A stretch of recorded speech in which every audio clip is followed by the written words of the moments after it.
본문은요, 일명 달란트의 비유라고 하는데요. 누가복음에 나오는 문화의 비유와 유사한 점이 많습니다. 서로 다른 비유이긴 하지만 공통된 교훈을 얻을 수가 있는데 그것이 무엇인가 한번 이 시간에 살펴보도록 하겠습니다. 먼저 달란트의 비유인데요. 어떤 사람이 타국에 가면서 그 종들을 불러 자기 소유를 맡겼습니다. 한 종에게는 5달란트를, 또 한 종에게는 2달란트를, 다른 종에게는 1달란트를 맡겼습니다. 3명의 종에게 각각 5달란트, 2달란트, 1달란트를 맡긴 것입니다. 1달란트의 값어치는요, 노동자의 하루 품삯인 데나리온의 6,000배입니다.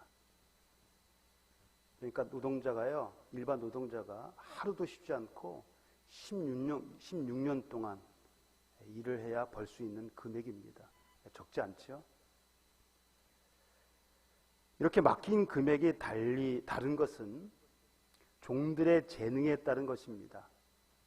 재능이라고 하는 것, 그럼 탤런트라고 하잖아요. 달란트가 탤런트인데요.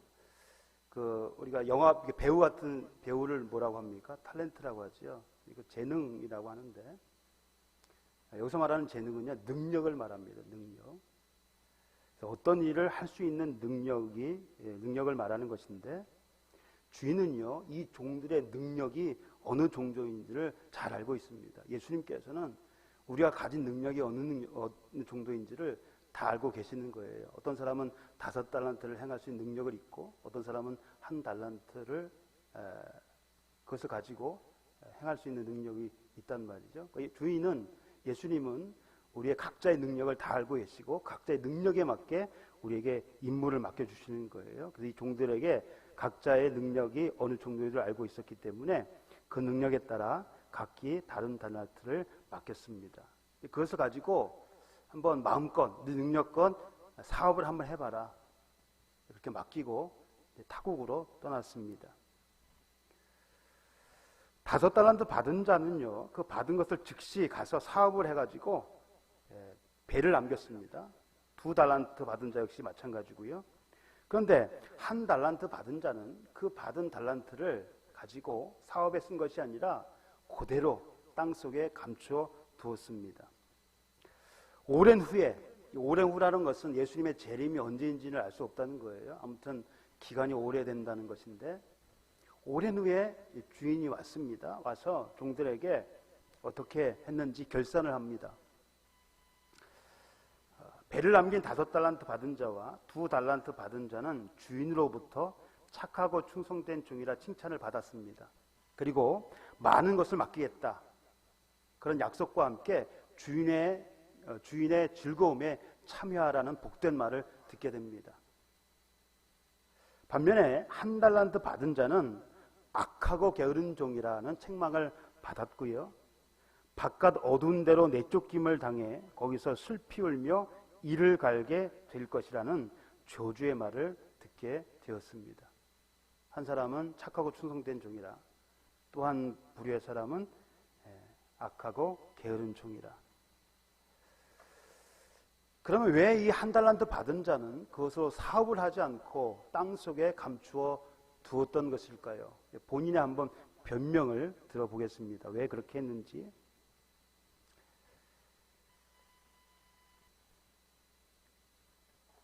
주인이여, 당신은 굳은 사람이라 심지 않은 데서 거두고 해치지 않은 데서 모으는 줄을 내가 알았으므로 두려워하여 나가서 당신의 달란트를 땅에 감추어 두었습니다 라고 고백을 합니다. 왜 땅속에 감췄는가? 주인이 굳은 사람이라는 거죠. 그래서 굳다는 것은 매정하고 가혹한 사람이라는 뜻입니다. 주인은 매정하고 가혹한 사람입니다. 심지 않은 데서 거두고, 여러분 심지 않은 데서 어떻게 거둘 수가 있어요? 또 해치지 않는 데서 모은다, 이 말은요, 뿌리지 않은 데서 모은다는 뜻입니다. 심지 않고 거두고 뿌리지 않는 데서 모은다. 무슨 말이에요? 한마디로 얘기하면 이 종은요, 주인을 속된 말로 날도둑놈이라고 생각을 한 거예요. 파렴치한 인물로 생각을 한 겁니다. 그러니까 만일에 내가 이 돈을 가지고 장사를 하다가 이 돈을 잃어버리면, 손해를 보게 되면 분명히 주인한테 가혹한 내가 형벌을, 가혹한 처벌을 받게 될 것이다 라는 생각을 한 거예요. 왜? 주인은 저런 사람이니까 투자도 적게 거둔 데서 많이 거두려고 하고 노동력을 착취하고 아주 못된 주인이기 때문에 혹시 내가 장사하다가 돈을 잃어버리면 나는 아주 그냥 가혹한 처벌을 받게 될 것이다. 그것이 두려워가지고 땅속에 그냥 묻어뒀다는 겁니다. 그러면 최소한 손해는 보지 않을 거 아닙니까? 이윤은 남기지 못하더라도 손해를 보지 않았기 때문에 주인으로부터 책망을 받지 않을 것이다라고 이 종이 생각을 한 거예요.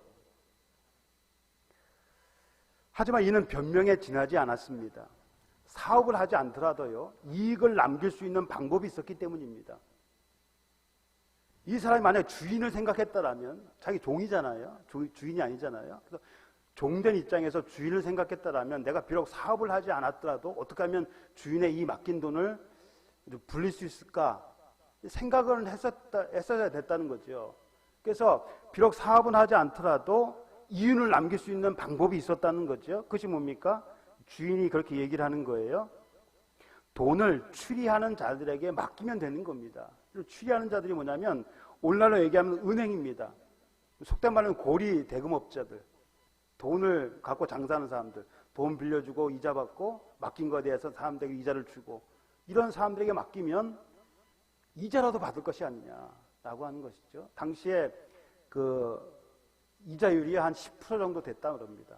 그러니까 배는 못 나길지라도 10달러한테 10분의 1은 이자로 벌 수 있었다는 것이죠. 돈을 잃을까봐 사업을 하지 못했다면 그 돈을 은행에 맡겨 이자라도 받았어야 했습니다. 그것이 자신을 믿고 돈을 맡긴 주인에 대한 최소한의 도리입니다. 종된 입장에서 할 수 있는 최선의 방법이라는 거죠. 나가서 장사를 했으면 더 좋았겠지만 정말 그렇게 생각이 두려웠다라면 이런 방법도 했어야 되는데도 불구하고 그는 아무것도 하지 않았습니다. 주인은 그 종에게 주었던 1달란트를 빼앗아 10달란트를 가진 종에게 주면서 무릇 있는 자는 받아 풍족하게 되고 없는 자는 그 있는 것까지 빼앗기라고 하셨습니다. 그리고 1달란트 받았던 종을 바깥 어두운 데로 내쫓게 했습니다. 왜 그러냐면 더 이상 이 종은 주인에게 쓸모없는 무익한 종이기 때문에 그렇습니다. 아무 이익이 쓸데없는 거예요. 종은 종의 임무를 해야 되는데 있으나마나 한 종, 쓸모없는 종. 그래서 바깥 어두운 데로 내쫓게 했습니다. 자, 이 비유에 등장하는 주인은 예수님이고요. 종들은 예수님을 따르는 사람들 누굽니까? 바로 우리를 가리키죠. 주인이신 예수님께서는 종인 우리에게 달란트를 주셨습니다. 그 기준이 뭐냐면 각자의 능력에 따라서.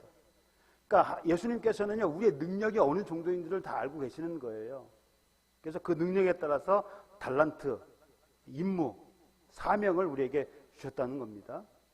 그 사명은 뭡니까? 하나님의 나라를 위해 그리고 주님의 몸된 교회를 위해 우리에게 맡겨진 역할인 것이죠. 능력에 따라 주셨기 때문에 최선만 다한다면 능히 감당할 수 있습니다. 감당할 수 있는 만큼만 주신 거예요. 능력 이상의 것을 하나님께서 요구하지 않습니다. 능력만큼만 하면 되는 거예요. 능력을 아셨고 능력에 맞게 우리에게 달란트, 역할을 주셨단 말이에요. 그래서 능력에 따라 주셨기 때문에 최선만 다한다면 능히 감당할 수가 있습니다.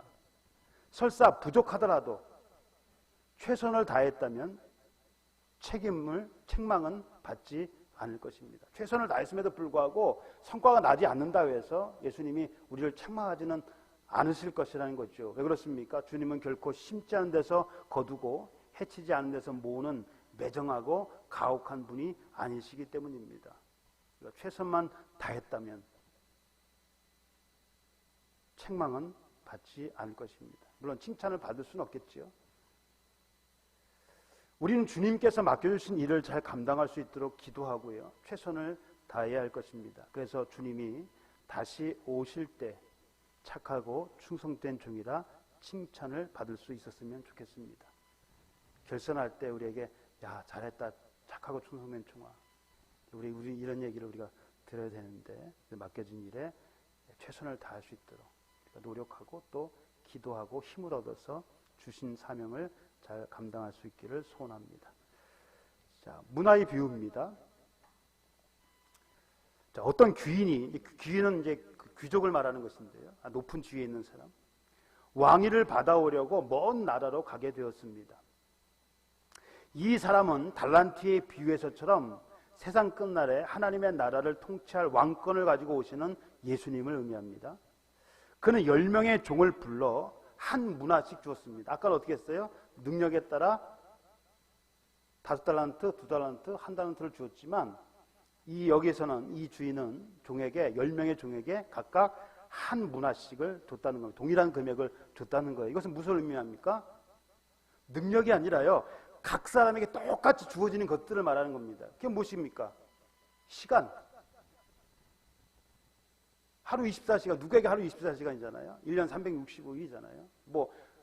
그 안에 죽을 수도 있겠지만 아무튼 동일한 것이 주어졌단 말이죠. 그리고 동일한 일들. 우리가 하나님의 자녀로서 해야 할 일들이 있잖아요. 삶을 통해서 하는 영광을 나타내는 것. 말과 행실을 조심하고 이런 것들. 그러니까 우리에게 동일하게 주어지는 것들을 말하는 것입니다. 내가 돌아올 때까지 장사를 하라. 이제 그렇게 살라는 것이지요. 한 문화는 달란트에 비하면요, 보잘것이 없습니다. 100데나리온이에요. 그러니까 아까는 6,000데나리온인데 이건 100데나리온입니다. 60분의 1에 해당되는 거예요. 그게 크지는 않습니다. 근데 백성들은 그를 미워하여 왕위를 줄 사람에게 사신을 보내 우리는 이 사람이 우리의 왕이 되는 것을 원하지 않습니다. 라고 말을 전했습니다. 이게 무슨 말이냐면 이런 거예요. 당시 이스라엘은 로마의 식민지로 있었죠. 그래서 이 식민지에 있는 그 사람이요, 왕위를 승인받기 위해서는 로마로 가서 로마 황제에게 인준을 받아야 됩니다. 그러니까 식민지에 있는 나라에서 누가 지도자가 되려고 하면은 그냥 되는 것이 아니라 당시에 이 나라를 지배하고 있던 로마의 황제를 찾아가서 내가 왕이 되려고 하니까 인준을 해 주십시오. 재가를 받아야 돼요. 그래서 이 왕위를 받으려고 먼 나라에 갔다는 것은 이런 의미를 말하는 것입니다. 예수님께서 탄생을 하셨잖아요. 근데 헤롯 대왕이 그를 죽이려고 하니까 어디로 갔습니까? 요셉 식구가 어디로 갔어요? 요셉과 마리아하고 예수님이 어디로 갔어요? 이집트로 피신해 있었죠. 근데 헤롯이 죽었다는 소식을 듣고 다시 유대로 왔는데 그때 누가 왕이 됐었냐면 이 아켈라오는 누구냐면 헤롯의 장남입니다. 이 헤롯의 장남이 유대 임금이 됐다는 소식을 듣고 거기로 가기를 무서워해서 나사렛으로 간 것이죠. 자, 그런데 이 아켈라오가요, 이제 왕위를 받으려고 갔는데 이 아켈라오 어디로 갔습니까? 로마 이제 황제 아구스토에게 간 거예요. 왕위를 받으려고. 헤롯이 죽었으니까 아켈라오에게 너 다음에 왕이 돼. 그러니까 이 아켈라오가 승인을 받기 위해서 로마로 갔는데 이 아켈라오가요, 좀 성격이 좀 괴팍했던 것 같아요. 폭정의 그런 폭군이었던 것 같아요. 그래서 유대인들이 이 아켈라오가 왕이 되는 것을 싫어했습니다. 그래가지고 50명의 대표 사절단을 뽑아가지고 그들을 몰래 로마의 황제에게 보낸 거예요. 아켈라오가 유대 임금 된 것을 우리는 반대합니다. 라고 하는 것을 말을 전했던 거죠. 그래가지고요, 이 아구스토가 아켈라오를 왕으로 임명한 것이 아니라 왕의 한 단계 낮은 통치자로 임명을 했다고 합니다. 요세푸스에 의하면. 그러니까 아켈라오가 기분이 나쁘잖아요. 그래가지고 다시 와가지고 그 음모에 가담했던 사람들을 한 8,000명가량을 죽였다고 그래요.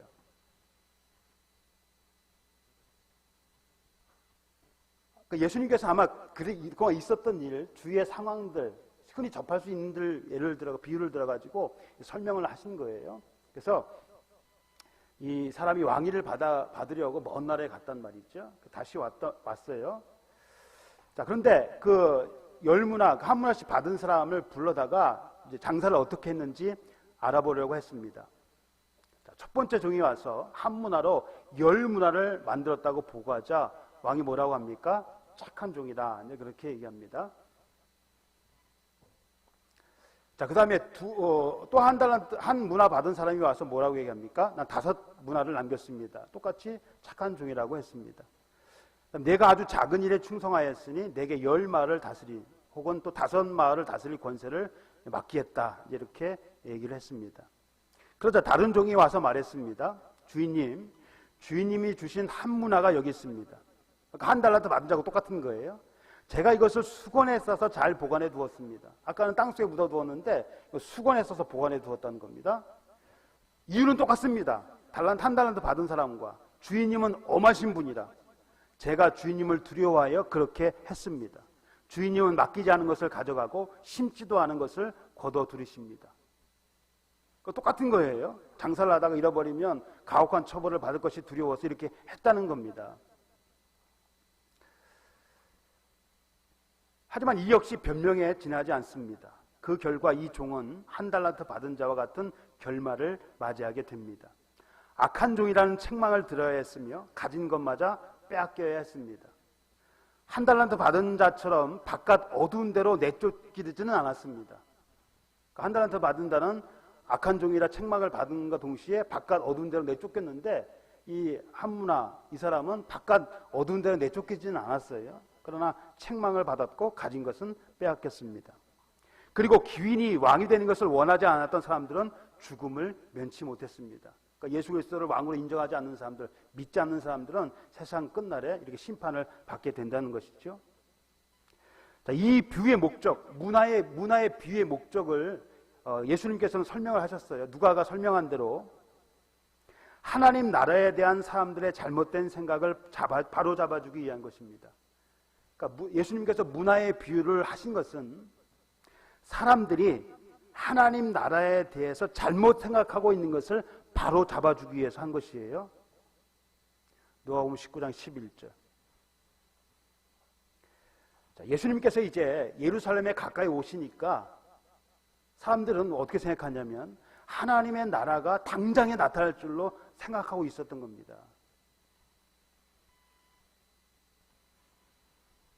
하지만 사람들의 생각과 달리요, 그때는 아직 멀었으며 또 언제인지 알 수 없다는 것을 예수님께서는 문화의 비유를 통해서 말씀하신 것입니다. 이 누가복음 19장 이 비유는요, 예수님께서 여리고성에 있을 때, 삭개오의 집에 있을 때 하신 비유입니다. 예수님께서 여리고성에 도착을 하고 이제 곧 예루살렘으로 가실 거잖아요. 예루살렘까지의 거리는 한 27km, 한 8시간 정도만 갈 수 있는 거리예요. 그러니까 가까이 오시자 이제 곧 하나님의 나라가 임할 것이다. 그러면 이스라엘은 로마에서 해방돼서 평강을 누리게 될 것이다는 기대를 사람들이 갖고 있었단 말이죠. 당장에 그렇게 될 줄로 알고 있었다는 거예요. 그러나 사람들의 생각과는 달리 그때는 아직 멀었다는 겁니다. 아직 멀었어요. 아까 얘기했죠. 오랜 후에, 그리고 먼 나라. 그 시간이 언제인지 모르지만 아무튼 오래 남았다는 겁니다. 자, 이렇게 달란트의 비유와 문화의 비유는 비슷하기도 하지만 완전히 다른 비유입니다. 그러나 우리에게 두 가지 공통적인 교훈을 주고 있습니다. 똑같은 교훈을 주고 있는데 그것이 뭐냐면 첫 번째, 예수님의 재림이 언제인지는 알 수 없으나 그날은 반드시 도래하고 온다는 겁니다. 달란트의 비유에서는 집을 떠난 주인이 오랜 시간이 지난 후에 다시 왔죠. 문화의 비유에서는 왕위를 받아오려고 먼 나라로 떠난 주인이 왕위를 받아서 돌아왔습니다. 오랜. 예수님의 재림이 언제인지는 몰라요. 2000년 전에 오신다고 하는 그 예수님이 2000년 후인 지금도 아직도 안 오셨단 말이죠. 사람들은 예수님이 언제 돌아가셨는가 연구를 많이 했습니다. 그래서 보통 여러분 BC, AD 갈라지는 것이 뭘 기준으로 합니까?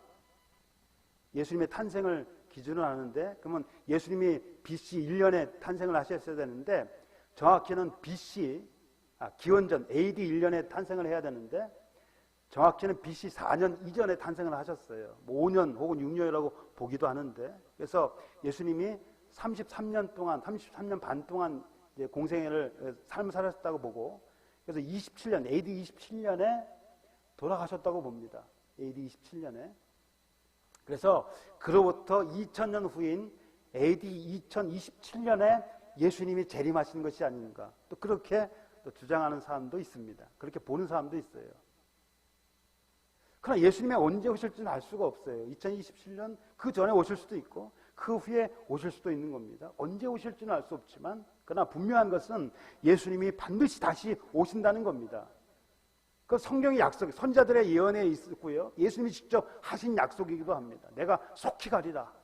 다시 오겠다라고 예수님께서 분명히 말씀하셨습니다. 그러므로 우리가 해야 할 일이 뭡니까? 항상 깨어서 그날을 준비하고 있어야 된다는 겁니다. 준비하고 있지 않다가 예수님 오시면 당황하게 될 거예요. 그러니까 언제든지 오시면 준비하고 있어요. 깨어 있으라고 하니까 잠 안 자고 있는 것이 아니고요. 항상 예수님 오실 그 준비, 경건한 생활, 하나님의 말씀을 따라서 하나님의 자녀들께서 사는 것. 그렇게 살고 있으면 내가 잠자고 있더라도 예수님 오시면 나는 들림을 받는 거예요. 언제든지 오시면 맞이할 수 있는 준비를 하고 있으라는 겁니다. 그래서 예수님은 언제 오실지 모르지만 반드시 오십니다. 두 번째는 예수님께서 재림하실 때 각 사람은 결산을 해야 한다는 겁니다. 결산을 해야 돼요. 달란트 받은 거, 문화 받은 거 다 결산을 해야 됩니다. 우리에게 맡겨주신 사명과 그리스도인으로서의 삶에 대해 우리는 각자 판결을 받게 될 것입니다. 그리고 우리가 한 가지 잊지 말아야 할 것이 있습니다.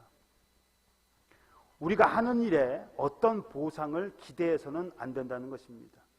우리가 주님의 일을 하면서 내가 이렇게 하면은 하나님께 이렇게 주시겠지라고 하는 보상을 기대하지 말라는 거예요.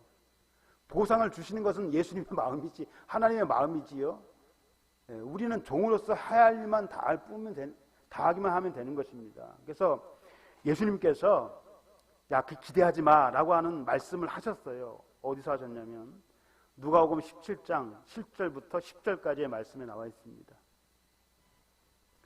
너희 중 누구에게 밭을 갈거나 양을 치거나, 그러니까 당시에 종들이 할 수 있는 것이죠. 밭을 가는 거, 양을 치는 거. 밭에서 돌아오면 그더러 곧 와 앉아서 먹으라 말할 자가 있느냐? 자, 밖에서 열심히 일하고 왔습니다. 와서 밥 먹으라 주인이 얘기 안 하는 거예요. 그럼 밖에서 일하는 종이 와서 뭐 합니까? 주인이 저녁을 먹을 때까지 또 수발을 들어야 되는 거예요. 종이 할 일입니다. 밭에서 돌아오면 그더러 곧 와서 앉아서 먹으라 말할 자가 있느냐? 도리어 그더러 내 먹을 것을 준비하고 띠를 띠고 내가 먹고 마시는 동안에 수종 들고 너는 그 후에 먹고 마시라 하지 않겠느냐? 명한 대로 하였다고 종에게 감사하겠느냐? 주인이 종에게 고맙다 물론 할 수도 있겠지만 안 해도 할 수 없는 거죠. 이와 같이 너희도 명령받은 것을 다 행한 후에 이르기를 우리는 무익한 종이라 우리가 하여야 할 일을 한 것뿐이라 할지니라. 내가 이만큼 했으니 나를 좀 봐주세요, 나 좀 알아주세요, 이게 아니라 그냥 한 만큼 다 하고 최선을 다하고 그래도 부족합니다. 나를 불쌍히 여겨주십시오. 겸손한 마음을 가지라는 겁니다. 우리가 하나님의 일을 하면서요, 어떤 보상을 바란다면 혹은 어떤 보상을 바라고 하나님의 일을 하고 있다면 그것은 종으로서의 참된 자세가 아닙니다. 다만 종으로서 우리는 겸손히 하나님을 섬기며 예수님께서 주신 사명을 묵묵히 감당할 뿐입니다.